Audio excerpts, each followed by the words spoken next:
50 teams to go on my road to predict all 131 teams this college football off season. We're wrapping things up. We're starting to get into the home stretch. We're wrapping things up with the American Athletic Conference.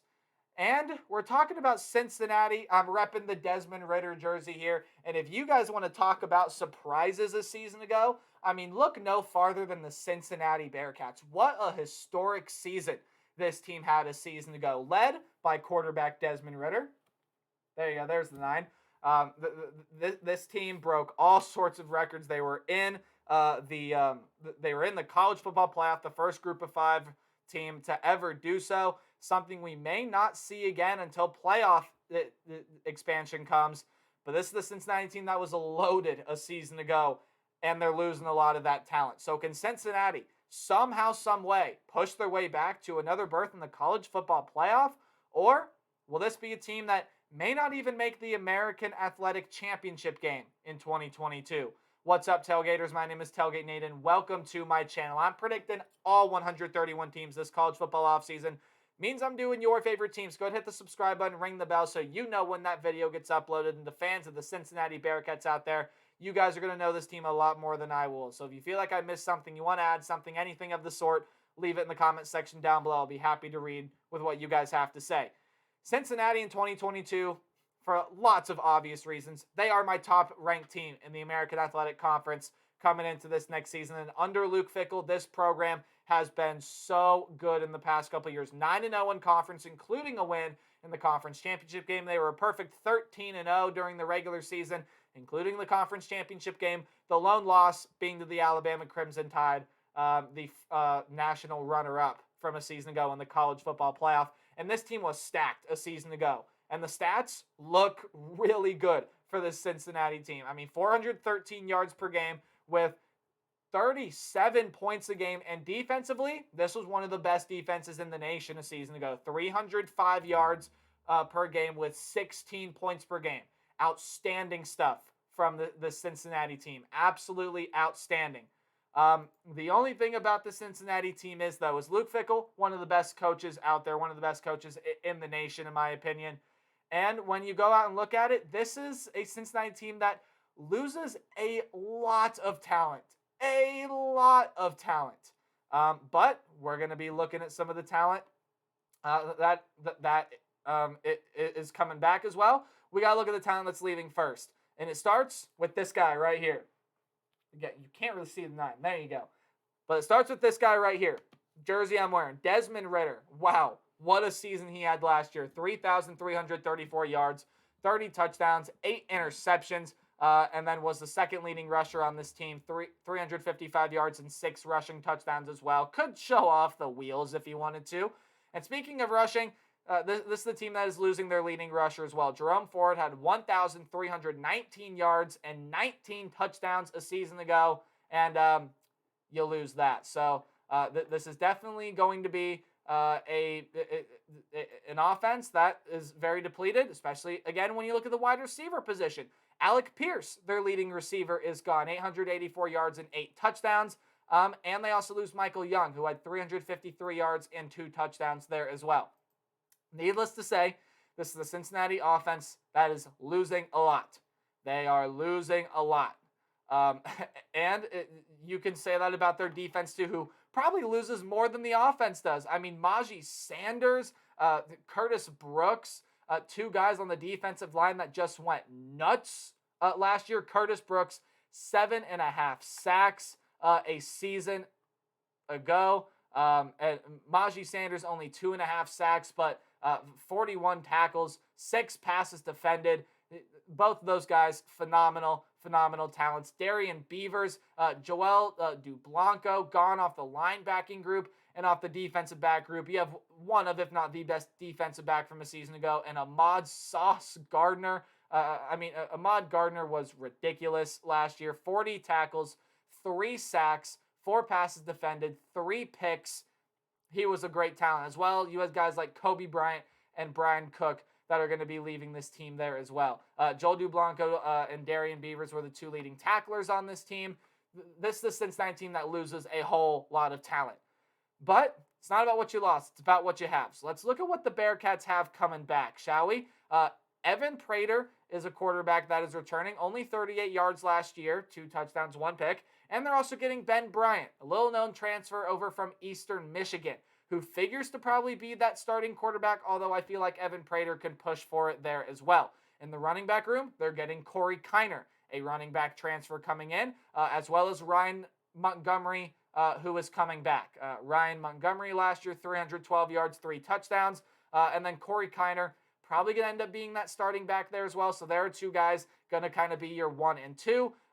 Again, I don't know if Kiner probably won't be able to replace Jerome Ford and the amazing season he had a season ago, but Kiner, Montgomery, going to be that 1-2 for the Cincinnati Bearcats. In the wide receiver position, Trey Tucker and Tyler Scott return.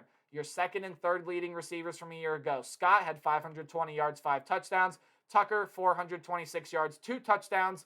And then when you look elsewhere, Nick Mardner, a transfer wide receiver coming in that's going to juice a little more talent into this team. And he's a transfer over from Hawaii. So really good pickup there in Nick Mardner, as well as you have one of the better tight ends in the nation, Josh Wiley, coming back for this team as well. So yes, they lost a lot offensively, but you're not devoid of talent by any means.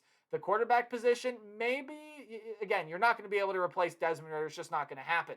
But when you look at the quarterback position, I do like Ben Bryant. I think Evan Prater can be good there as well. And so whichever quarterback happens to start. Defensively, Jawan Briggs, Malik Vann, Jabari Taylor coming back on the defensive line. When you look elsewhere, Deshaun Pace, Tyvan Fossen, Ivan Pace coming back for this team at the linebacker position. And then, Ivan Pace is a transfer, excuse me. Also on the defensive line, Noah Potter's a transfer coming in. And the defensive backs, Arquan Bush, Javon Hicks, and a freshman coming in Jean-Keith Hardaway is coming in as well. So, again, the Cincinnati team probably will not be as good as it was last year. It's going to be really hard to replicate what they did last year, if almost near impossible when we take a look at this schedule here. But it's a Cincinnati team that definitely still has talent on it and definitely still has the potential to do some great, great things. And here's a look at the Cincinnati schedule. I mean, they just open up with a super hard game. You got to go on the road and play Arkansas. That is a tough game. That is a very, very tough game. Arkansas moved well in the right direction a season ago.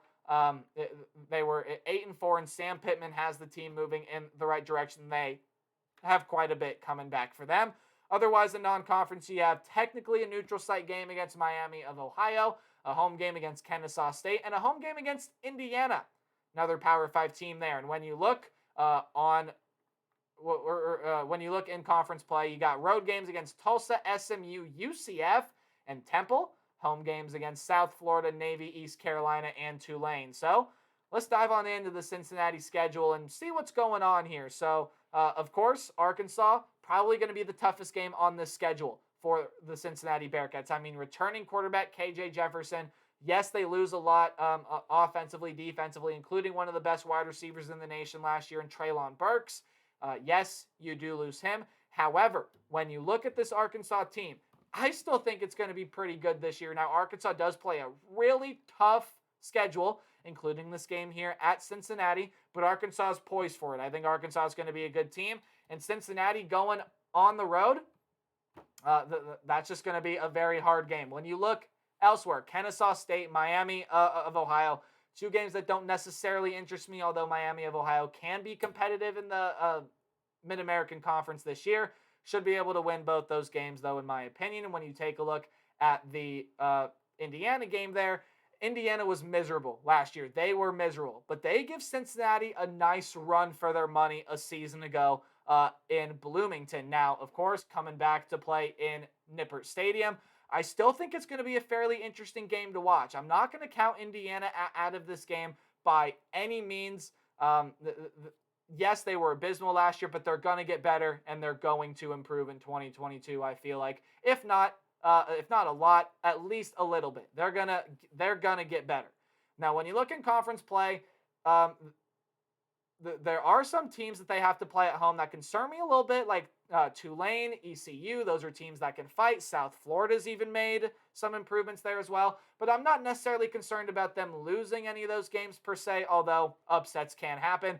But this road schedule for Cincinnati is tough. I mean, on the road at Tulsa, that's going to be a team hovering right around the bowl game stretch there. On the road again, back-to-back road games on the road against SMU and on the road against UCF, Central Florida. Two very, very tough games there.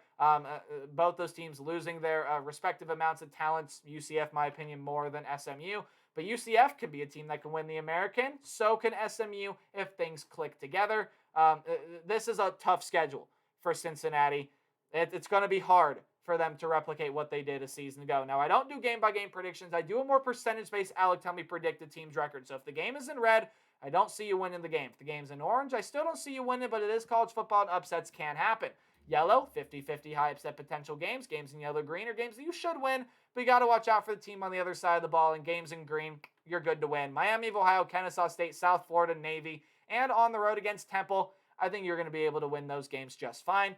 When you look at games in yellow-green, again, watch out for East Carolina, a team that is returning the quarterback and running back in Holt Nailers and Keaton Mitchell. Really like both of those players. East Carolina can be dangerous and provide a threat. Same thing with Tulane. I know Tulane was not great last year, but that's a Tulane Green Wave team that's going to get better, and they're going to improve. And then on the road at Tulsa there as well. You could be coming off a hard-fought game against Indiana, much like 2021, and then going on the road against Tulsa, a team that, well, I think is going to take a step back this year, but could still push for a spot in a bowl game.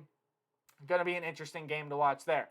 But when you look at the games in yellow and orange, yes, that Arkansas game there is in orange. And, I mean, let's face it, I think Cincinnati fans know this too, but this team, while it still has a lot of talent on it, is nowhere near as talented as the team that was there last year, at least from what we've seen on the field. Now, Cincinnati proved people wrong last year, and they can prove people again this year, but going on the road to play in Fayetteville, Arkansas, I mean, that's going to be a tough environment. You saw that environment a season ago with a lot of the games that Arkansas played. That's a tough place to play and an even tougher place to win. So, I mean, Cincinnati, I have that game in orange. I don't necessarily like their chances, but again, Cincinnati has shocked the world before. They can shock the world again.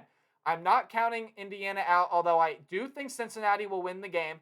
The game is in yellow for its upset potential. I think Indiana can win again, but it depends on how much Indiana improves from a season ago, right? And then you got those two back-to-back road games on the road against SMU, on the road against UCF. Two very, very tough games. I mean, SMU, a team that, yes, does not have Sonny Dykes as head coach anymore, but has a lot of very good talent. UCF, not with, or doesn't have Dylan Gabriel anymore. Jalen Robinson is gone. Lots of talent gone off that team. But on paper, you could look and say, wow, this might be UCF's most talented team. Although, again, hard to argue that, but could be one of UCF's most talented teams from years past. So Cincinnati, while I think a run to the playoff is very unlikely, again, I have this team ceiling at 11-1. Let's face it, this is the Cincinnati team that is just not going to be as good as they were last year. And their schedule, in my opinion, is a little bit more difficult. And I think if you want to look, now I have the Cincinnati team at 10-2. And I think if you want to look for the two losses, I think on the road against Arkansas is one. And then I think they split the two road games there, losing one on the road to either SMU or UCF. With all that being said, this is a Cincinnati team that is not devoid of talent. I like the transfer of Kiner. I like Ryan Montgomery. Tucker, Scott, and Mardner, I think, will be a good wide receiver trio for whoever plays quarterback. And you have a reliable option in Josh Wiley at tight end. This is going to be a good Cincinnati team. A Cincinnati team that I think will get to the American Athletic Championship game, but ultimately will fall short of yet another college football playoff berth. So that's going to do it for my video on the Bearcats. Be sure to like, comment, subscribe, and remember to play hard, but tailgate harder. See all you guys in the next video. Goodbye.